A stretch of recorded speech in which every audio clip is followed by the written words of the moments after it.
Hi, I'm Larry Lavine. This is how you sell without selling out. Rogers that.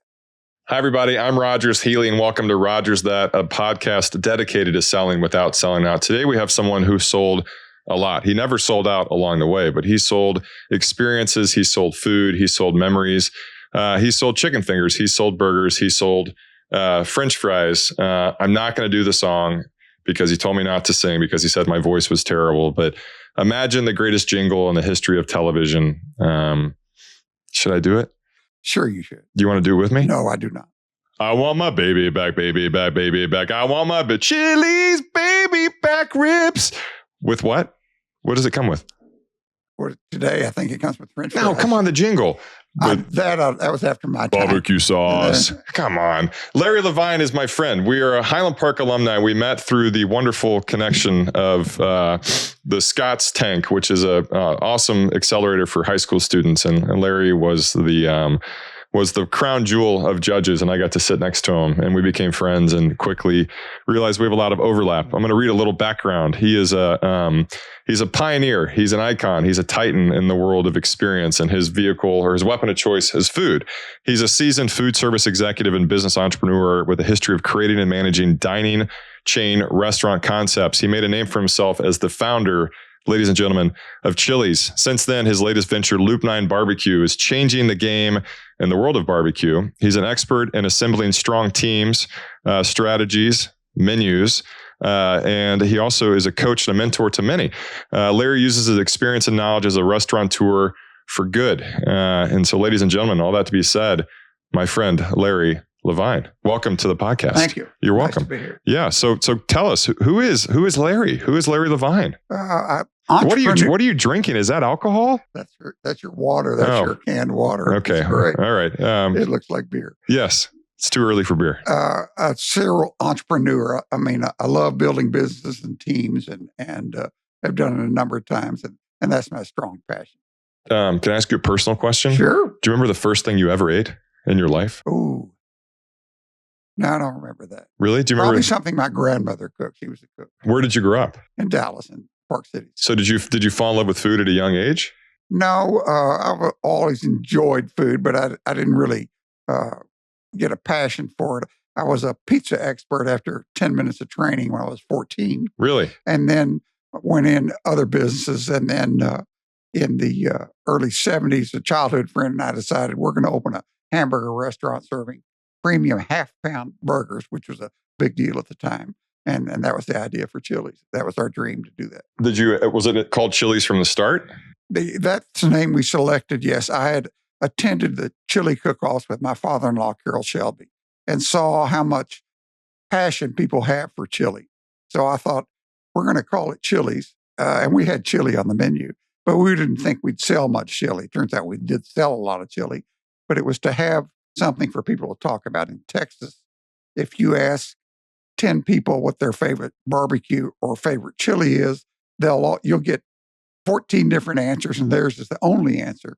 So we thought, if we call it Chili's, we'll get some press out of that, and people will talk about it. Wow. And so were you a business owner before being a restaurateur? I'd been in the teenage nightclub business in Preston Center before and got that out of my system. So no.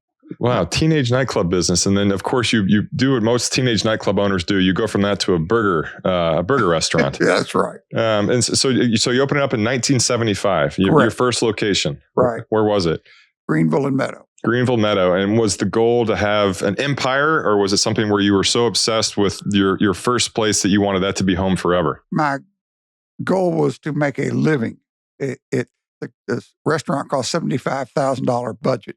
And it went over budget. So I got the opportunity to sell my car to finish the construction. And we were just trying to make a living. We didn't think we were going to build a chain out of it. How long did it take before it started to take off? Well, we started at $100 a day.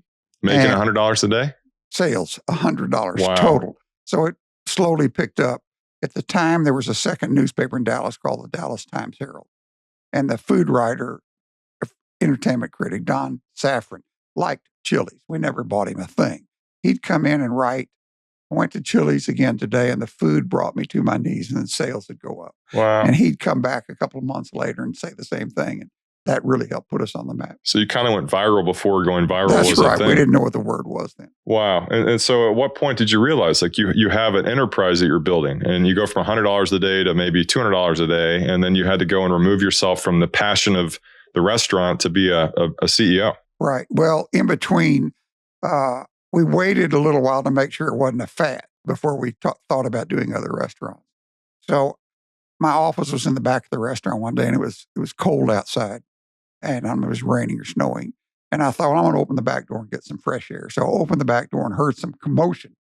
And I looked, and the line was around the building for people to get in. And at that day, I figured, well, I think we've got something here. Wow. We started plans for a second store. Where was your second store? Well, we made the mistake. It did turn out to not be a mistake, but we followed Fridays. Fridays was headquartered in Dallas at the time. And we followed them to Houston. We should have followed them down the street, but we followed them to Houston and opened a store there. It was successful. Came back to another store in Dallas, another store in Houston, and started expanding throughout Texas. So during your time there, how many locations were opened up from the one store in Dallas by the time you... 50 locations. Yeah. And so what was that like from a scale perspective where you love mentoring, you love helping, people? Was that difficult knowing that you couldn't have your actual feet in the door every single day at all 50 locations? When I had the first store, of course, I could be in there every day. When I went to the second store in Houston, I changed my philosophy and set up the systems and procedure and had the right team for what I call you could operate it by remote control, in that we had the known systems and procedures in place and dedication to turning out a quality product. And I kept that philosophy in that if I can't be in the store, you've got to have a team that'll carry on that tradition. So was that hard to take a step away to actually build out the SOPs? I had a great team then. For the early people that turned into the executives for Chili's really helped make the concept. So I have friends that have played professional sports, and I think that it's probably got to be hard knowing that's your job, or it maybe takes a little bit of the purity away from someone who loves food, and you were a self-proclaimed pizza expert at 14. Was it ever a point where you were like creating menu items that maybe you wouldn't necessarily love, but you realized that was what the masses wanted? When you say what the masses I'm saying like, what was your favorite menu item at Chili's back like maybe 20 years ago? A chili burger. A burger, right? Yeah. And then, but by the time you had 50 locations and exited the business, there was probably 50 menu items? Not quite that many, but yeah, we never put items on the menu we weren't proud of. And for my theory on food is to try to, when you're talking about food items, put something on that almost everybody can enjoy. If you put on Thai egg rolls, everybody might not like that. If it's chicken fingers, 99% of the world will eat them. So I've always tried to put on items that somebody doesn't have a veto factor and say, I don't like that. Do you remember the first time you put something on there that you were surprised took off so quickly? Probably when we put on nachos, they took off pretty quick. Really? But we went very slow when we'd add items. My thought is, every time you add one more item to the menu, you're taking a little away from what's there. There's only so much time in the kitchen. And if you got 20 items, you put one more on, you're still taking a little bit away from all those other 20. Did you find yourself getting tired of eating burgers? No, still enjoy it. How many burgers do you think you've had over? That'd be a good question. How many pounds of beef? You're in the barbecue business now. That's even worse number to look at. I don't know, too many. How many cows do you think you've eaten this year? Let's get it really bad. Yeah. I'll be getting letters. Yes. Larry believes in real meat. He's not a tofu fan. He's not a tofu fan. So you're part of Chili's. You're part of the build. You get to work with Norman Brinker, who's one of the most, iconic business leaders like you in the history of really North America. And then you kind of start looking for your next project, right? And so what'd you do from Chili's? Well, we had my brother, who was the CFO, and I had set a goal, and we surpassed that goal. And I was pretty good with real estate with Chili's.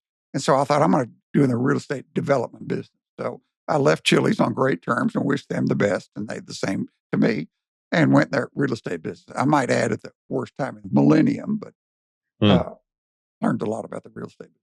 So you're saying you parlayed your wins into real estate. Maybe it wasn't the best time to do that. No, not maybe. It wasn't the best time. I was trying to be nice. But, I know. So you did that, but then again, you still had the restaurant bug in you, right? So what was the move after Chili's? Then someone approached me that had a chain called Tia's, a Tex-Mex chain, and they'd had 3 units and were trying to figure out sell it. And I investigated it with them, and I said, "Well, it's not ready to sell. You don't have a team. You don't have any management." And eventually bought the concept and expanded it throughout the Southeast and partnered with Ruby Tuesday's restaurant chain to roll the concept out. And then how long were you a part of that? Oh, probably 5 years. And then they bought my interest out. And now you're in the barbecue world. Well, I was in the barbecue world. I've done a couple of barbecue restaurants. Well, what about Loop 9? Loop 9 is the last one. It's in Grand Prairie. You're still a part of that? No, I'm not still part of it actively. Somebody else is really running. Okay, but so was it hard to go from barbecue to or from Chili's, which is American food, to Tex-Mex to barbecue? No, and let's throw Italian in between. But I've always what was Italian? It was called Johnny Carino. Some good friends owned it, and I helped them reformulate the concept and expand it. Wow. I've always enjoyed taking on a new project and even a new cuisine and studied it. I like to say with the barbecue business, I had to sacrifice a lot of cows and pigs to learn it. So rest in peace, cows and pigs. Right. But you never sold out. That's the point of this. You never once wanted tofu. Have you ever tried tofu? Actually, there used to be a restaurant called Uncle Ty's in Dallas. It was a white tablecloth Asian restaurant in the Galleria. And they had a fried tofu that they rolled in a Japanese or Chinese pancake that was fabulous. At the time, that's like saying fried okra is a vegetable. I know, and I don't eat tofu, but at the time it was $12. Today it'd probably be $25. If it cost them $1, it was a lot. It was a fantastic dish. What is your least favorite kind of food? Oh, least broccoli. I can eat a little broccoli, not much. And then last meal request. If you were able to have a last meal, what's on your plate? Probably a great hamburger. Really? Yeah. Is it the Larry burger? No, I mean, in my opinion, there's 2 levels of hangers. There's the greasy smash, what they call a smash burger. Now, it's not high grade meat, but it's, the combination of the meat and the bun are perfect. Yeah. Keller's Drive-In's a great example. And remember Rose's on Greenville back in the day? Oh, yeah. I had an office across there for 20 years. Oh, seriously? I'd go over there and eat on a regular basis. And at the time, they didn't have a preset menu. Yeah. And one time you'd go in and be $4.65. The next time it'd be $5.15. Inflation, right? Yeah. No. They just adjusted the price daily. That's pretty smart. It's good business. Yeah. It was like in the back of this random little house that you had to kind of know someone to go there. And you had to go in through the back door. Yeah. I asked her once, why don't you open the front door that faces Greenville Avenue? There'll be too much business coming. Yeah. Smart woman. So if the last meal is a burger, not broccoli, not tofu. No, that's right. So talk to me about leadership and how you've been able to scale that. And now you've taken your passion for helping restaurants and businesses and leaders grow. And you have people that have helped, expand Chili's and your other brands really nationwide or across the continent. So how have you learned throughout the way how to go and, pour into the future leaders of the world? You want to hire the best and brightest out there. Norman used to tell me that sinners can repent, but stupid is forever. And and I learned from Norman, you want to surround yourself with the best and the brightest. And that's always been my key to success. You got to have a great team. Amen to that. How about as far as biggest challenge that you faced over the course of your career? What would you, for a professional standpoint, what would it be? Oh, we were really fortunate with Chili's where we had challenges from time to time, and we went out of state too soon, and we suffered bad sales for a little while. But I guess our biggest challenge, and it wasn't monumental, is just finding funding on how to expand. Yeah, and was that a lesson you just had to learn the hard way? Oh yeah, we did everything from limited partnerships to bank financing to venture capital to IPO. We did everything but rob banks to build it. So in 2024, what does a successful brand look like to you? If I'm doing something now or trying to help somebody something, I have 2 things personal things you would like to see happen. First, you'd like a 5-star rating on Yelp or Google. That tells you the customer likes what you're doing. The next thing, I think I'd like to be listed in the best places to work in the community that the concept's in. That tells you your employees like working there and love working. And if those two things happen, you're probably going to build a successful business. I love that. How about as far as the best advice you received along the way? I think what I said with Norman in that hire smart people. I mean, I was fortunate that the first team that I had that turned into the executives of Chili's were smart, but I've always tried to do that in that bright people can get things done more. Is that the advice you would give to someone too? So it's the best advice you receive, but if you have someone who's Larry from, yesterday, and they want to go open up their own whatever version, whether it's restaurants or, anything in their own niche passion, what would you give them as far as the advice is concerned? I'd say first, follow your dream. Figure out what you really like to do. In the restaurant business, and again, we had ups and downs, but I never got up in the morning and thought, I don't want to go do this anymore. So I think people should, where they can, follow their dream and make that their passion and make that their career. I'm also a big believer in having a great company culture. And I think the leaders of the company should take the time and effort to build a great company culture. It helps you attract and hold the best and brightest. What does mentoring mean to you?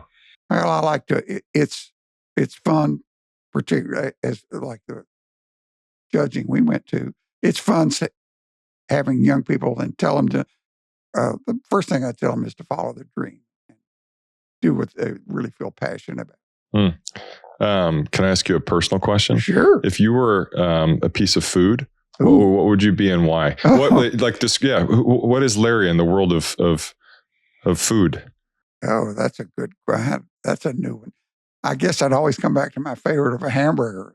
Well, why? Why hamburger? It's universal. It's a interesting food in that it has a lot of food groups in it. You've got bread and vegetables and meat and dairy, and it's something you can eat every day. Yeah, everyone loves the hamburger. That's right. Do you believe in sauce? Do you put sauce on your meat? On a hamburger, it can have mustard if it's just an old fashioned. It can have chili. Really? And then the last thing it can have is the hickory sauce, which was I borrowed from Golf. Okay. The hickory sauce. Harvey Goff. So this is where it's getting heated. What sauces are not allowed on a hamburger? Mayonnaise is not allowed on any food product. And I tend to like simple burgers. Some of these TV shows where they'll pile 15 different things on. I don't. Yeah. That's not the kind of burger I like to build. What's the best fast food chain in your mind? If you had to go and grab something quickly for a drive-through, where are you going? All right, let's talk about spicy fried chicken, Popeyes. In-N-Out Burger is a great value, maybe one of the greatest values out there right now. Fair enough. For $9.50, you can get a double cheeseburger, fries, and a drink. And it's a quality product. It's steps ahead of Burger King or McDonald's. And then if you could eliminate one fast food chain from the planet, which one? Ooh, I don't go to them enough that I'm going to go out and shoot anybody. I don't know that I'd have somebody put on my radar for that one. Larry, the politician. What's next? What's next for Larry? You've accomplished so much, and obviously your engine never stops, and you have all these passions. What's the next thing for you to cross off the list? I'm helping a couple people develop restaurants that will manage for them, that they own. They have some great sites, and then looking at a food company it's in the food business, but it's not a restaurant. I love it. One of the last questions is, how do we best support you moving forward? How does our audience of entrepreneurs, young and old, people that like restaurants, people that don't, how do we go and best support you? You're talking about supporting it as a customer? Just as a friend, as a fan, and maybe as a potential patron. Take our concept and give us a test and see if we can satisfy you and make you happy. And give them a Yelp review, give them a Google review, vote for best places to work. That's right. Last question, legacy. When you look back on your professional career and you think about all the lives you touched, from high school kids to me to everyone in your wake, what is the legacy you want to leave behind? Of course, I'm certainly proud of all the ventures I've done and the people that I've employed and gone on and had great careers. because I'm in the restaurant business. I'd like to be known for serving good food that people enjoy, but more importantly, putting places out there that people can gather and enjoy themselves. I think when the pandemic started, I said to myself, the first thing to come back are going to be restaurants. People don't know how to cook. They don't want to cook. And more importantly, they need a place to visit with their friends and dining and talking. I think that's a big part of restaurants. It's a place to gather and really bond with people. And I've enjoyed doing that. Actually, can I ask you one more question? Sure. What's your superpower? My superpower, believing in myself and setting a goal and then determining what I need to do to attain that goal. It's amazing. I'm so proud to be your friend, and it's so fun learning from you. And you have such a keen or such a steady approach to all these things that are just monster businesses. And you found a way to just remain steady. And we all appreciate you. And I'm grateful that I got to hear about your story this morning. Good. I'm glad I met you, and I've enjoyed this. Thank you. It's too early for beer, by the way.